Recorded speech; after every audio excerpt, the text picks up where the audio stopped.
मीना शर्मा हमारे साथ बनी हुई। मीना जी, आपके तरफ मैं रुख करना चाहूंगा, और अगर कांग्रेस को यहां पे बहुमत मिलता है तो क्या ये माने ये जीत अशोक गहलोत की जीत है या फिर कांग्रेस की जीत है, या फिर ये जो कह रहे हैं बहुत नजदीकी आंकड़ा है, इससे अगर किसी को सबसे ज्यादा फायदा होगा तो अशोक गहलोत, क्योंकि वो बार्गेनिंग कर पाएंगे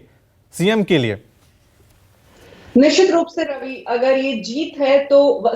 सीधे सीधे अशोक गहलोत की जीत मानी जाएगी। जिस तरह से पूरा चुनाव प्रचार उनकी लीडरशिप में आगे बढ़ा और जिस तरह से बार बार उन्होंने स्टेटमेंट्स दिए, उन्होंने चुनाव प्रचार को जिस रणनीति के तहत आगे बढ़ाया, जिन कैंडिडेट्स को खड़ा किया। लेकिन अगर हम पूरे 5 स्टेट की बात करें रवि, क्योंकि जितनी भी स्ट्रैटेजी चुनावों को लेकर रही, फेस नहीं किया बीजेपी ने सामने, कांग्रेस ने मुख्यमंत्री की लीडरशिप में चुनाव लड़ा, ये सारी बातों की बात, एक बात जिसकी तरफ हम सबको ध्यान देना चाहिए और इस चुनाव से जो बात निकल कर आ रही है वो ये कि एक तो कांग्रेस मुक्त भारत का जो नारा दिया गया था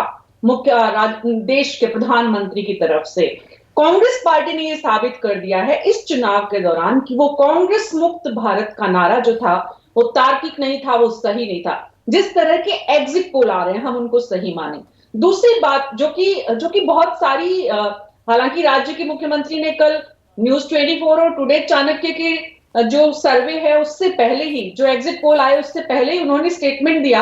और उन्होंने कहा कि वो किसी सर्वे को नहीं मानते, किसी रिपोर्ट को नहीं मानते, किसी एग्जिट पोल को नहीं मानते, उनकी सरकार आ रही है। ये न्यूज टुडे और न्यूज 24 और टुडे चाणक्य के एग्जिट पोल से पहले उन्होंने कहा था। लेकिन जिस बात की तरफ मैं आपका और पूरे देश के दर्शकों का ध्यान दिलाना चाहती हूं वो ये कि कांग्रेस मुक्त भारत का नारा काम नहीं किया और कांग्रेस ने यहां पर वापसी की है। कांग्रेस की वापसी की इतनी जल्दी उम्मीद नहीं थी लोगों को। ऐसा लग रहा था कि जिस तरह से राहुल गांधी की इमेज बिल्डिंग का काम पिछले दिनों हुआ था और उसके बाद राहुल गांधी ने जो कमबैक किया और पूरी पार्टी ने,